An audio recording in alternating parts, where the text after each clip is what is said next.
un año creo que algunos un poco difícil, pasamos por COVID, pasamos por diferentes situaciones, pero el poder reencontrarnos, ¿no?, en la casa de nuestro Señor es una alegría, más que una alegría, ¿no?, poder tener la oportunidad de, como decía Santiago, celebrar la obra del Señor a través de la Iglesia Adventista de la Promesa en estos 90 años.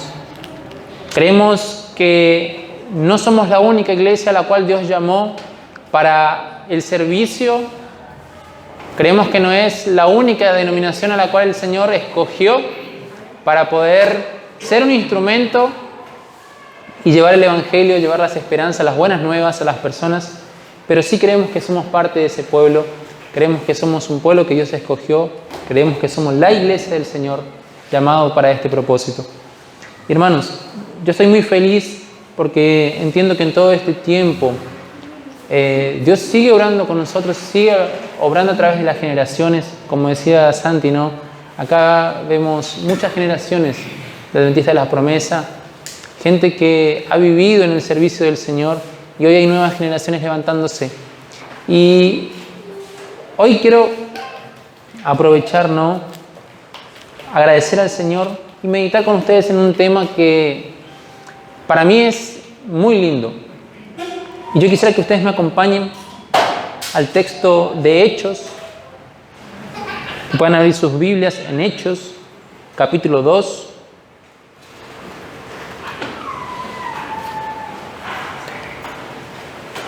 Hechos, capítulo 2. Cuando encuentre, por favor, avísenme. Amén. Vamos a leer un texto muy conocido, los inicios de la iglesia cristiana. Amén.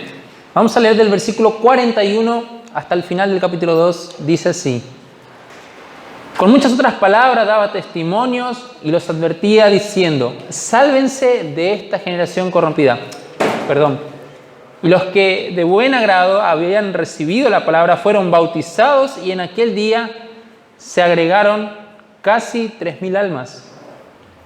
Y perseveraban en la doctrina de los apóstoles, en la comunión, en el partir del pan y en las oraciones. Y en cada alma había temor, y muchas maravillas y señales eran hechas por los apóstoles. Todos los que creyeron estaban juntos y tenían todo en común.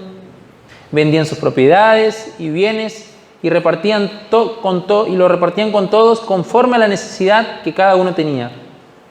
Perseverando unánimes todos los días en el templo, partiendo el pan en las casas, comían juntos con alegría y sinceridad de corazón, alabando a Dios y cayendo en la gracia de todo el pueblo.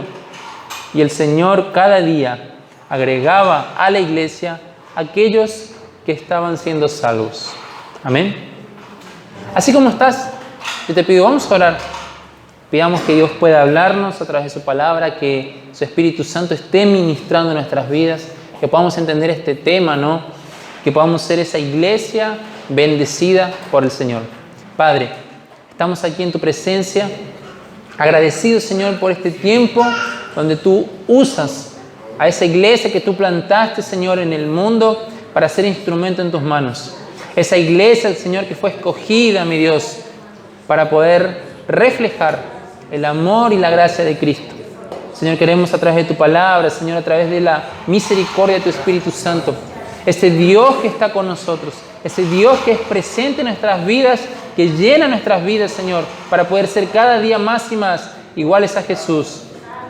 Por el poder de ese Dios, nuestro Dios, por tu Espíritu Santo, Señor, que pueda ser, Señor, en este tiempo, esta palabra de bendición para nuestras vidas, que pueda transformar nuestra mentalidad, que pueda transformar nuestros corazones, Señor, con relación a este tema, y que podamos, Señor, ser animados, desafiados, Señor, a servirte como la iglesia que tú tanto anhelas. En el nombre de Jesús te pedimos. Amén. Hermanos, les decía al principio, ¿no?, que era un tema muy lindo, y que a mí me encanta, ¿no? Hablar sobre eclesiología. Es algo que realmente poder ver la historia de la iglesia, cómo la iglesia comenzó. Eclesiología es justamente eso, el estudio acerca de la iglesia cristiana, acerca de los orígenes, acerca de lo que la Biblia dice que es la iglesia. Y leyendo un poco, ¿no? Estudiando un poco la Biblia, estudiando un poco algunos libros también, quería meditar con ustedes en este tema, ¿no? ¿Cómo ser una iglesia irresistible? ¿Cómo poder ser nosotros en este tiempo una iglesia irresistible, ¿no? Y hay una verdad que nosotros encontramos en la Biblia desde los comienzos de la iglesia cristiana, desde los comienzos del ministerio de Jesús, cuando las personas iban siguiendo a Jesús en su ministerio. Aprendemos que la iglesia es una auténtica comunidad de fe, formada por personas que pasan a ser parte de esa comunidad por la fe, que alcanza un número creciente de personas perdidas y las ayuda a convertirse en seguidores completamente fieles a Jesucristo. Esa es la verdad que nosotros encontramos desde los orígenes de la iglesia. Una comunidad formada por personas de fe, personas que tienen un desafío, personas que son llamadas a cada día a anunciar el Evangelio, predicar el Evangelio de Cristo para que más personas puedan ser, digamos así, llamadas, introducidas al cuerpo, a la iglesia. Y ayudándolas a cada día convertirse en seguidores de Jesús. Esa es la iglesia. Y es una iglesia irresistible. ¿Por qué? Pero al pensar en algo irresistible, ¿qué se nos viene a la cabeza? Algo que es atractivo, algo que es magnético, ¿no? Algo que atrae, algo que es difícil de rechazar. Y yo quería pensar y meditar con ustedes en esta tarde, noche, en cómo ser una iglesia irresistible, pero no solamente irresistible para las personas, porque esa es la misión de la iglesia, anunciar el Evangelio para que más personas puedan ser parte del cuerpo de Cristo, sino que ser una iglesia irresistible también para los cielos, una iglesia irresistible a la cual Dios desee cada día bendecir más y más. Y vamos a entender un poco esto, ¿no? ¿Cómo poder ser una iglesia en la cual Dios se agrada y en la cual el Señor anhela cada día bendecir? Como dice su palabra, ¿no? Como dice en Santiago 4:6. Pero Él, hablando de Dios, ¿no? Nos da mayor ayuda con su gracia. Y es por eso que las Escrituras dicen que Dios resiste a los orgullosos, pero da gracia a los humildes. Dios rechaza toda aquella persona que su característica principal es el orgullo. De la misma manera, Dios rechaza, Dios resiste. No es atractivo, no es irresistible una iglesia donde la característica principal es el orgullo. Santiago nos va a decir así que Dios tiene rechazo, Dios resiste, Dios no está de acuerdo, Dios no tolera personas así, pero a aquellos que son humildes, aquellos donde el Señor encuentra lo que a Él le agrada. El texto va a decir así que Él ayuda mucho más con su gracia, Él ayuda mucho más a esas personas con su amor. Entonces, esa es una iglesia irresistible para Dios. Una iglesia a la cual Él no se resiste de bendecir, a la cual Él no se resiste de manifestarse y relacionarse.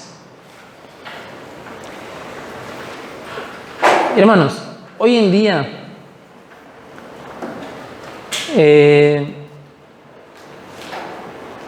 además de esta pregunta de cómo ser una iglesia irresistible, no para Dios, para las personas, debemos entender también qué es ser una iglesia irresistible para saber si la iglesia a la que pertenecemos esta iglesia local, ubicada acá en Temperley, es una iglesia irresistible para las personas, es una iglesia irresistible para Dios, es una iglesia donde Dios se alegra en manifestarse, donde el Señor se alegra en derramar sus bendiciones. ¿Y cómo saber eso, hermanos? Porque en una iglesia irresistible, nosotros nos vamos a dar cuenta que estamos en ella. Porque, como nos enseña el texto, tomando el ejemplo de la iglesia primitiva, es una iglesia donde se promueve la educación, se promueve el crecimiento espiritual de cada miembro de esta comunidad. Donde cada persona que forma parte es impulsada a poder crecer espiritualmente. Donde las familias son impulsadas a crecer. Donde se enseña a que tanto vos como tus familiares puedan crecer en la relación con Dios. Eso encontramos en una iglesia irresistible. Una iglesia que tiene un fuerte sentido de la misión que tiene. Una iglesia que es consciente de la misión para la cual fue elegida. Una iglesia que sabe que fue llamada para dar frutos.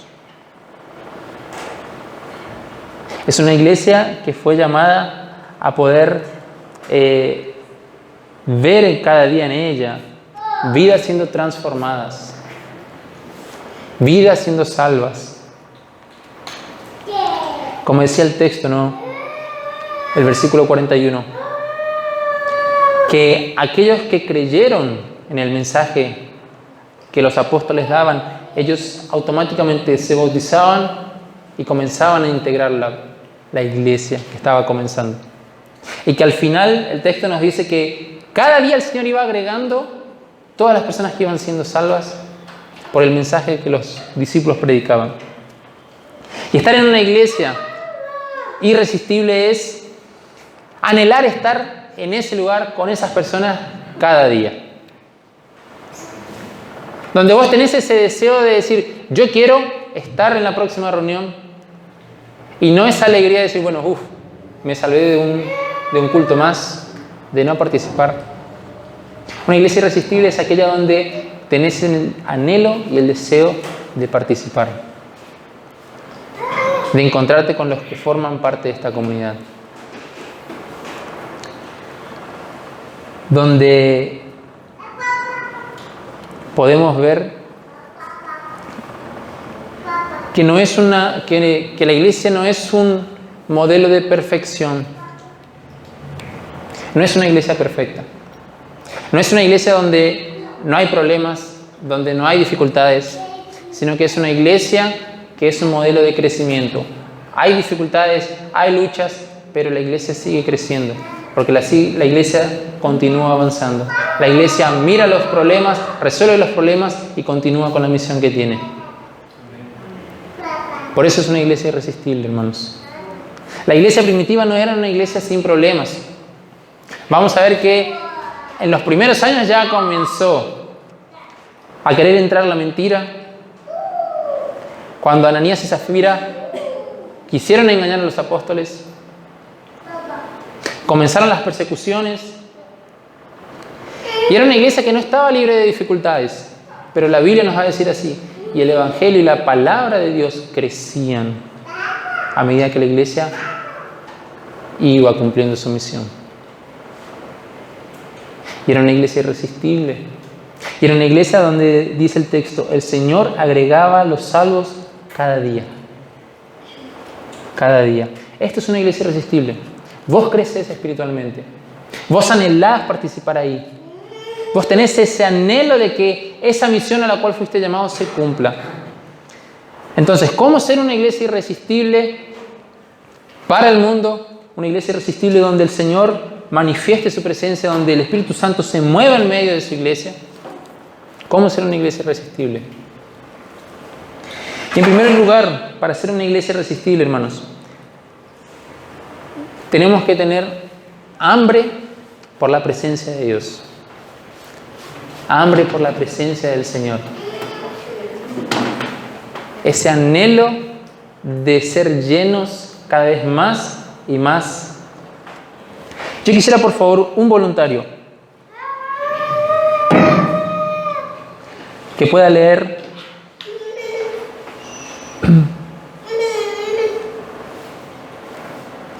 el versículo 41 y 42.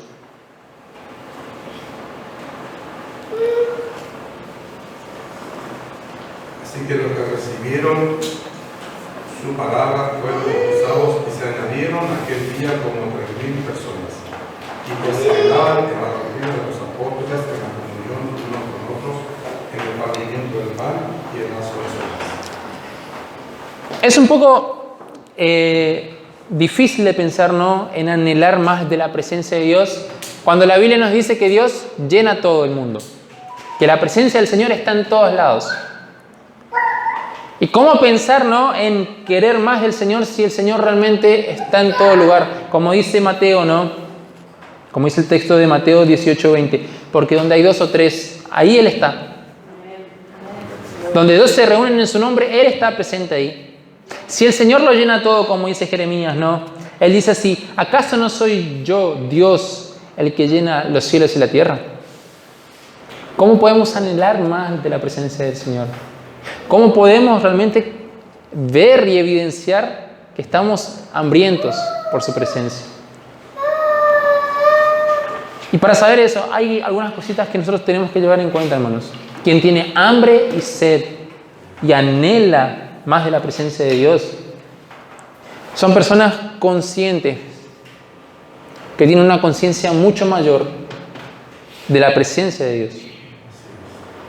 Porque nosotros, una cosa es saber que Dios está y que Él está en todas partes, que Él es omnipresente y que Él lo llena todo.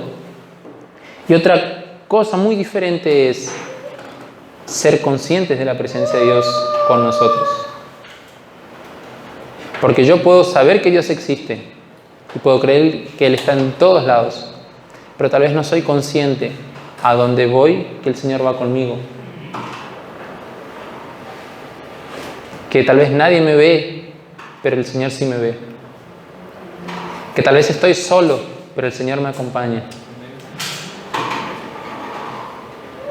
Tener hambre por la presencia del Señor comienza teniendo una mayor conciencia de que Él está con nosotros, de que Él realmente está a nuestro lado.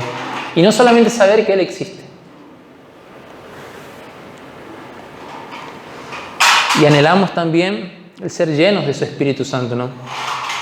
Porque no es solo que el Señor esté conmigo en todos lados, sino que Él, como decía el texto que leía Santiago, que Él esté dentro nuestro. Como decía Pablo, anhelen no llenarse con vino, no ser dominados por otras cosas, anhelen y déjense dominar por el Espíritu Santo. Una persona que realmente desea más de la presencia de Dios, desea realmente ser dominado por su Espíritu, desea que el Espíritu Santo tome cuenta de su voluntad, de sus pensamientos, que el Espíritu Santo sea el que nos guíe. Cuando pensamos algo que no está de acuerdo a la voluntad del Señor, que el Espíritu Santo nos encamine de nuevo. Esa es una persona que anhela y tiene hambre por la presencia de Dios. Es una persona que desea más de Dios, que desea conocer más a Dios. Y no solamente eso, ¿no?, sino que anhelar también poder ser usados por Dios. Ser llenos de la presencia de Dios también es buscar esa unción que el Señor nos da para poder servir. Como dice su palabra, ¿no?, en un texto, pero hay muchos otros. Que en los últimos tiempos yo derramaré de mi Espíritu Santo sobre toda carne, para que me sean, ¿qué?, testigos en Judea, en Samaria y hasta los confines de la tierra. Anhelar esa unción que el Señor nos da para servir. No, yo soy cristiano, yo sé que Dios está conmigo, yo sé que Jesús es Emmanuel, Dios conmigo, Dios con nosotros. Pero estoy cómodo en la iglesia.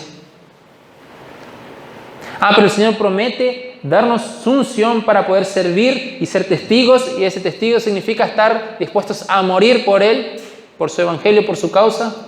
No, pero yo estoy cómodo en la iglesia.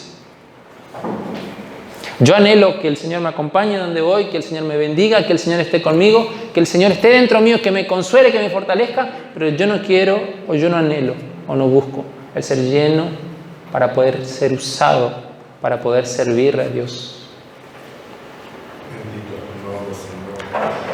Una vez un pastor, y esta es una historia que estaba leyendo justamente pensando en cómo graficar esto, ¿no? En las islas de Hawái son islas donde, gracias a Dios, también el Evangelio de Cristo está presente, la iglesia del Señor está presente.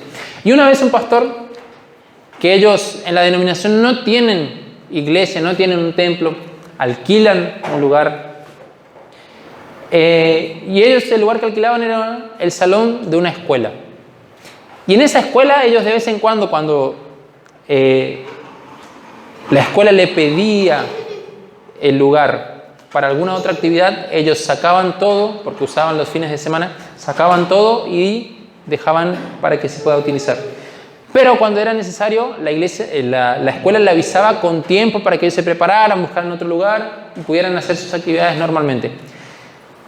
En un momento, ellos reciben esa noticia de que tenían que sacar todo porque se iba a utilizar ese predio, y ellos comenzaron a buscar lugares donde poder continuar haciendo sus reuniones y donde poder juntar a las personas. ¿Por qué? Porque el clima de Hawái, el clima de las islas, principalmente en la época donde ellos estaban pasando, es impredecible. Lluvias, tormentas, y ellos no encontraron ningún lugar, así que lo único que tenían para hacer es aprovechar la plaza pública y hacer el culto ahí. Alquilaron equipo de sonido, alquilaron una carpa para muchas personas, pero no era suficiente, no iba a alcanzar para tantas personas. Iban a hacer reunión sábado y domingo, y ellos al pensar en la cantidad de personas que se pudieran reunir, pensaban hacer 3 reuniones. La reunión del sábado en la tarde fue una reunión con algo de lluvia. Y el pastor de aquella iglesia, un poco preocupado y frustrado, pensando en las 2 reuniones que todavía tendrían al día siguiente, el domingo, vuelve a su casa y comienza a orar a Dios y le dice: Señor, yo sé, y tú sabes también, todos los años que te he servido, todos los años que llevo como siervo tuyo, y lo único que te pido, no te pedí nunca nada para mí, lo único que te pido es que no llueva. Y él se fue a dormir y al día siguiente él se despierta con la lluvia. Y él con ese acto de fe dice: no, voy a ir para allá, y sale sin paraguas y dice: no, yo sé que va a parar, yo sé que va a parar. Porque él pensaba que en el trayecto desde su casa hasta el lugar donde estaban haciendo las reuniones en la plaza pública, él no iba a hacer nada porque él creía que iba a parar. No llevó paraguas. A medida que iba avanzando durante su viaje en el auto, él no encendió el limpiaparabrisas porque él creía que iba a parar, que no iba a llover. Cuando llegan a aquel lugar, hay una tormenta fuerte, las personas están mojadas, algunas están bajo la protección de la carpa, pero el culto ya había comenzado. Comienza a cantar, comienza a orar, y tal vez todas las personas parecían que estaban adorando a Dios, pero él dentro de su corazón no estaba contento por aquello. Él estaba quejándose a Dios, refunfuñando, diciendo: Señor, no te pedí nada, lo único que te pedí es que no lloviera. Y él dice que escuchó una voz que dice: estás tan preocupado por la ausencia de la lluvia y no estás importándote con que la presencia de Dios esté. Y dice que a partir de aquel momento su percepción del culto fue diferente. Sin importar el mal clima, sin importar cuán mojados terminaron el culto, él entendió que lo más importante era la presencia de Dios en aquel lugar. Porque un día de sol sin la presencia de Dios sería simplemente eso, un día soleado, un día lindo. Y el día más lluvioso con la presencia de Dios podría ser el momento donde Dios manifestara su presencia de una manera sobrenatural, haciendo milagros. Y eso es una iglesia irresistible, una iglesia que anhela y tiene hambre por la presencia de Dios, sin importar las circunstancias, sin importar cualquier otra cosa. Lo único que importa es la presencia de Dios. Hermanos, y hay que tener mucho cuidado muchas veces, ¿no? Cuando hablamos de poder ser llenos del Espíritu Santo, poder ser ungidos. Porque muchas veces existen personas que pueden malinterpretar esas cosas. Personas que al entender mal abusan y se toman ciertos privilegios. Privilegios que tal vez pueden llevar a actos emocionales erróneos y actos que pueden ser peligrosos para la iglesia de Cristo. Les voy a contar una historia más. En el año 1955, en el distrito de Malacayeta, en Minas Gerais, en Brasil, una comunidad pequeña había tenido la visita de dos personas que se habían convertido al Evangelio, que se habían convertido en la Iglesia Adventista de la Promesa. Y al ser una comunidad pequeña, la mayoría de las personas eran analfabetas. Solamente estas dos personas que eran ministros de la Iglesia Adventista de la Promesa eran los que sabían leer y los que comenzaron a enseñar en la iglesia.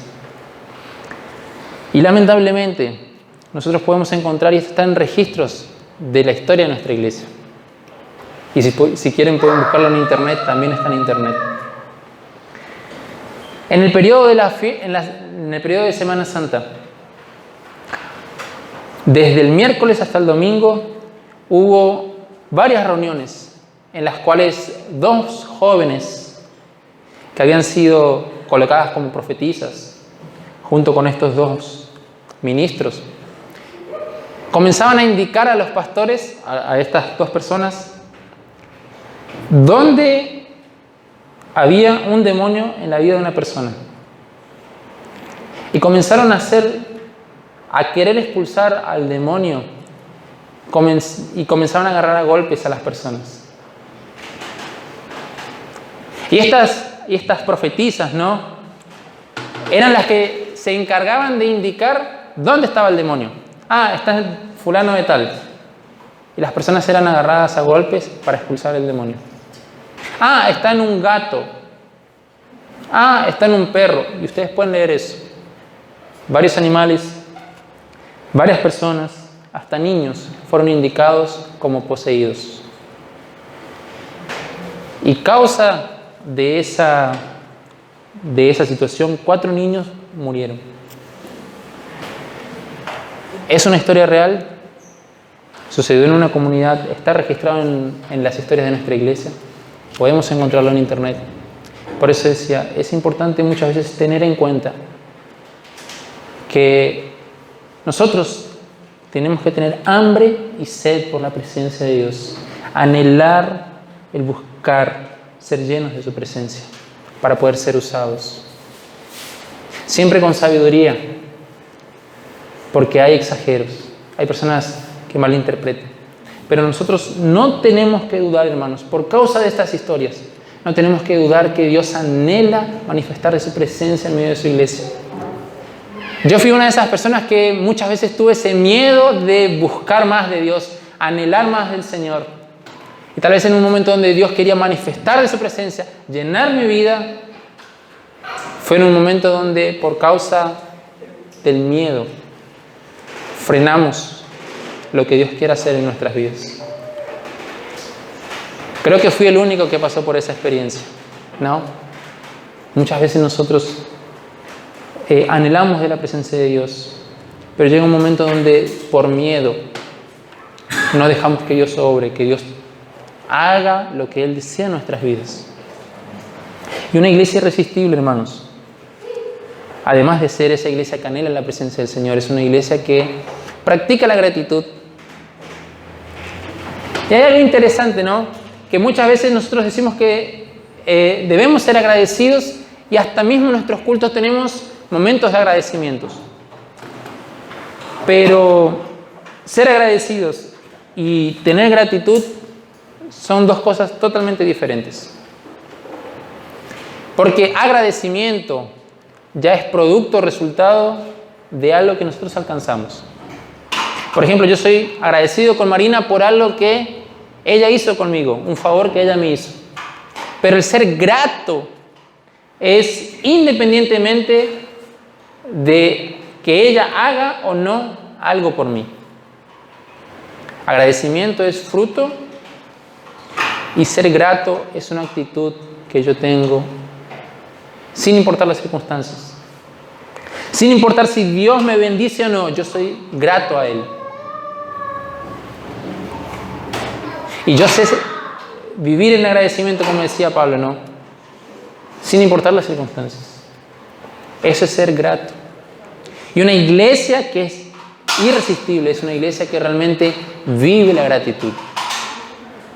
Una iglesia que las circunstancias no la obligan a ser agradecida o no. Ella practica la gratitud de forma natural, porque es una actitud, porque es una decisión que la iglesia tiene. Y es en esta iglesia irresistible, ¿no?, donde las buenas relaciones, las relaciones saludables se pueden formar, donde las relaciones saludables se pueden llevar a cabo. ¿Qué dijo Jesús en Mateo 5, 23 y 24? ¿Quién puede buscar, por favor?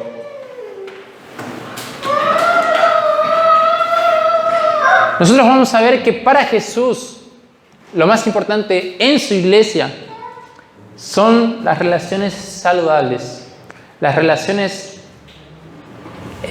basadas en un relacionamiento que se construye día a día, en una amistad que puede ser duradera y sincera. Y que para Jesús lo más importante no es el culto, sino las relaciones que acontecen en el culto. ¿Qué dice Mateo 5, 23 y 24? Por lo tanto, si estás sentando tu ofrenda en el altar, y recuerda que tu hermano tiene algo contra ti, deja tu ofrenda allí delante del altar, ve primero y reconcíliate con tu hermano y luego vuelve y presenta tu ofrenda. Amén. Jesús nos llama, ¿no?, a poder ser parte de una comunidad, pero no para vivir aislados, no para vivir encerrados en un mundo, sino que para relacionarnos con los demás. Es para ser parte de una hermandad, es para ser parte de una familia. Y familia es eso, relacionamiento.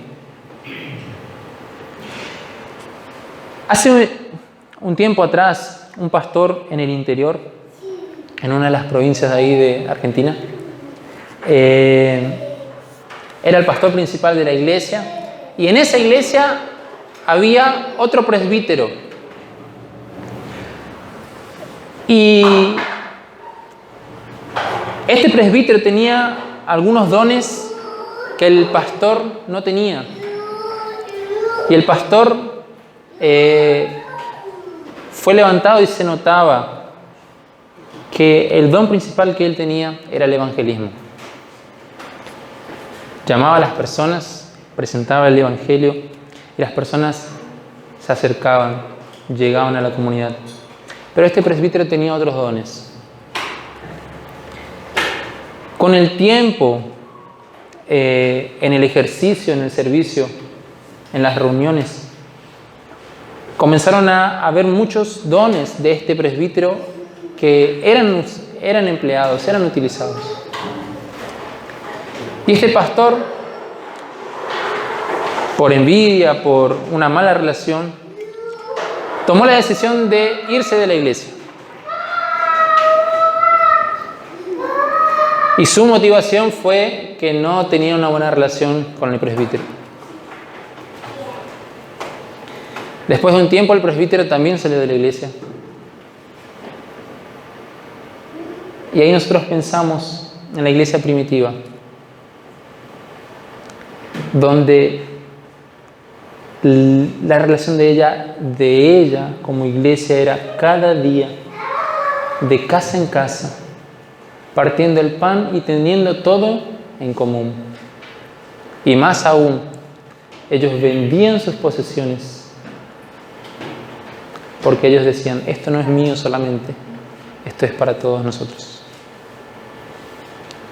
Y Jesús se importa con las relaciones en la iglesia, no con el culto. Es medio drástico escuchar eso, ¿no? Pero, como dijo Jesús, si al llegar a tener ese culto, tal vez ese culto personal o ese culto colectivo que tenemos nosotros, y nos acordamos que ahí hay algo que está interfiriendo en nuestra relación con alguien, Jesús dice, deja ese culto de lado, reconcíliate con tu hermano y luego presenta el culto, luego presenta la adoración. Y una iglesia irresistible es eso, es una iglesia en la cual las personas desean estar. Es un lugar donde las personas son atraídas a participar. En el tiempo en que la iglesia primitiva comenzaba a nacer, había otros grupos religiosos que se llamaban los fariseos. Los fariseos, cuando alguien no concordaba con la fe de ellos, ¿se acuerdan cuando aquel hombre fue curado y le dijeron, ¿quién te curó a vos?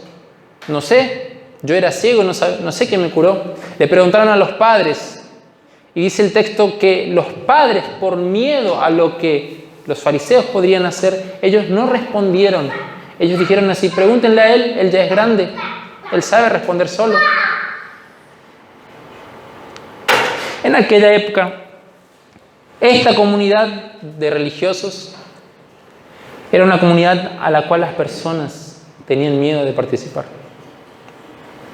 Y el texto bíblico nos dice así, que cada día, versículo 47, ese pequeño grupo de discípulos caía en el agrado de las personas.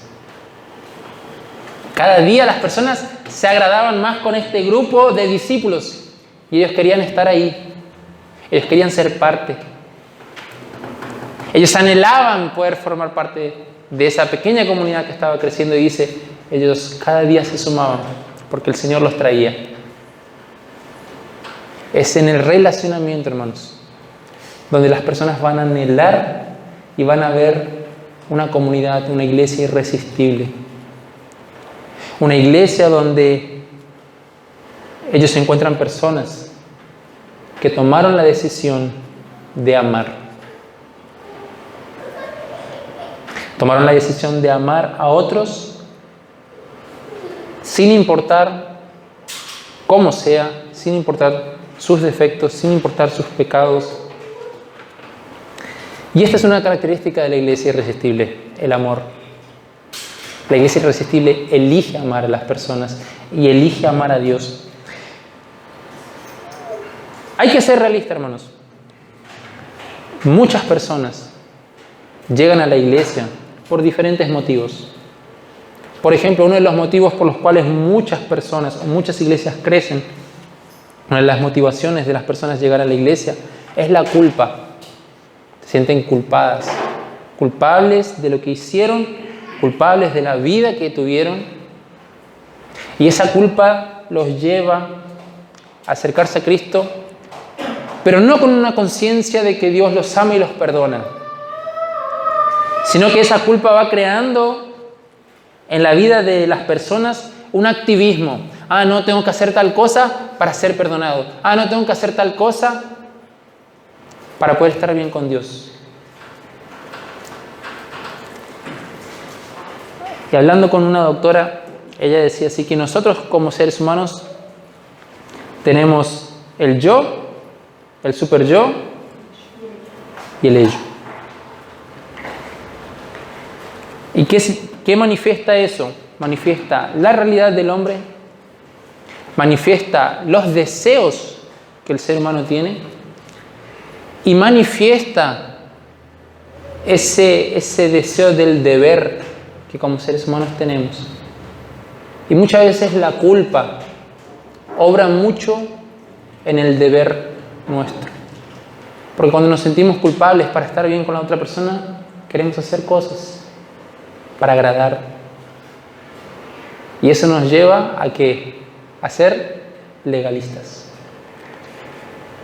Eso nos lleva a no hacer las cosas por amor, sino que hacer las cosas por obligación.